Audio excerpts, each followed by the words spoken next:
Jangan lupa untuk subscribe YouTube channel Metro TV News dan nyalakan notifikasinya.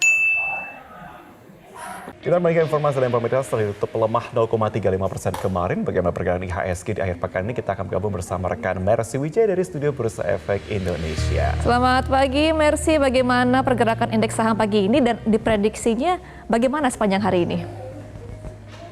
Ya, Marvin, Gemma, dan pemirsa, indeks harga saham gabungan dibuka menguat pada perdagangan hari ini, ditopang oleh kenaikan harga komoditas, terutama batu bara di pasar global, yang kontraknya pada bulan Oktober sudah menyentuh $415 Amerika Serikat per metrik ton.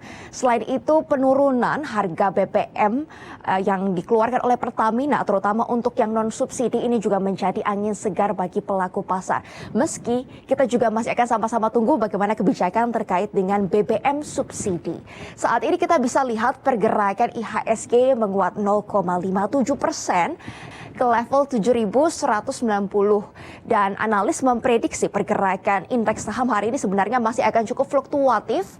Marvin, Gemma, dan pemirsa, meskipun ada sentimen positif, namun juga pelaku pasar masih mengantisipasi bagaimana kebijakan harga terkait dengan BBM subsidi, yang mana selama ini pelaku pasar dan juga masyarakat sudah mengantisipasi jika terjadi kenaikan harga karena beban subsidi pada APBN yang begitu besar, yaitu mencapai 502 triliun. Selain itu, kemarin juga pelaku pasar masih mencermati bagaimana data-data inflasi Indonesia pada bulan Agustus 2022 terjadi deflasi 0,21% secara bulanan.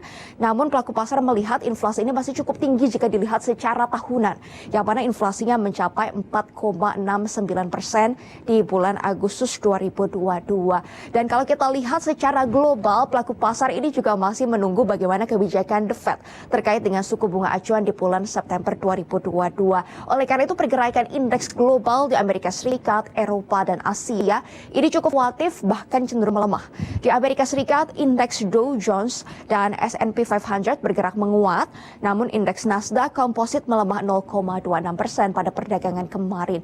Pergerakan indeks Eropa ini juga cenderung melemah kemarin, pelemahannya bahkan lebih dari 1%. Bagaimana dengan pergerakan indeks utama kawasan Asia? Nah, kami pantau juga pagi hari ini pergerakannya cukup fluktuatif, cenderung melemah. Indeks Nikkei, Hang Seng, Straits Times ini juga pergerakannya melemah tipis pada perdagangan pagi hari ini. Dan hari ini juga sebenarnya pelaku pasar masih menunggu data-data ekonomi akan dirilis di Amerika Serikat. Marvin, Gemma, dan pemirsa. Di antaranya adalah data serapan tenaga kerja pada bulan Agustus.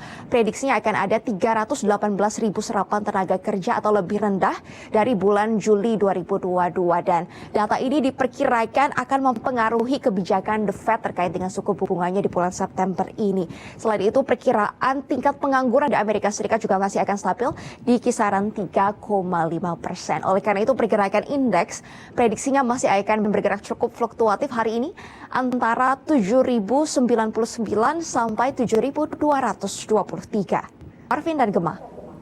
Baik, Mercy. Kemudian bagaimana pergerakan nilai tukar rupiah dan juga harga komoditas pada hari ini? Ya, Marvin, Gemma, dan pemirsa, nilai tukar rupiah melemah tipis saat pembukaan perdagangan. Kami memantau terjadi pelemahan 0,13% pada pukul 9 waktu Indonesia Barat berdasarkan data Bloomberg. Saat ini posisi nilai tengah atau nilai rata-rata rupiah berada di Rp14.902 per dolar Amerika Serikat. Ini juga pergerakannya cenderung melemah karena pelaku pasar masih menunggu bagaimana hasil keputusan The Fed terkait dengan suku bunga acuannya. Dolar indeks pagi hari ini bergerak melemah 0,13%, namun posisinya masih cukup tinggi, berada di kisaran level tertingginya di 109,553. Di tengah pergerakan atau posisi dolar Amerika Serikat yang cukup tinggi, harga emas terpantau melemah. Emas global turun 0,02% dan harga emas antam dalam negeri juga melemah 0,2%, seharga Rp947.000 per gram. Kami juga memantau pergerakan harga minyak global, trennya memang cenderung melemah selama beberapa pekan terakhir. Namun hari ini pergerakan harga minyak rebound lebih dari 1%. Minyak WTI dijual seharga $87 per barel barel dan kontrak minyak jenis Brent dijual seharga $93 Amerika Serikat per barel. Marvin, Gemma, dan pemirsa, memang tren harga minyak ini cenderung turun selama beberapa pekan terakhir karena suplai minyak yang terus bertambah, terutama di Amerika Serikat dan juga di Timur Tengah. Dan kami juga memantau bahwa produksi minyak di Timur Tengah dan juga Amerika Serikat ini menyentuh level tertingginya semenjak April 2020 atau semenjak pandemi COVID-19. Di sisi lain, kalau kita lihat dari sisi permintaan, justru pelaku pasar khawatir permintaan terhadap minyak akan berkurang, terutama setelah Tiongkok kembali melakukan kebijakan pembatasan di Chengdu yang ini dikhawatirkan dapat memperlambat aktivitas ekonomi Tiongkok dan juga dikhawatirkan dapat memperlambat aktivitas ekonomi dunia di tengah kenaikan suku bunga acuan. Oleh karena itu kita akan terus pantau bagaimana dinamika sentimen-sentimen yang mempengaruhi pergerakan pasar hari ini. Demikian laporan kami dari Studio Bursa Efek Indonesia.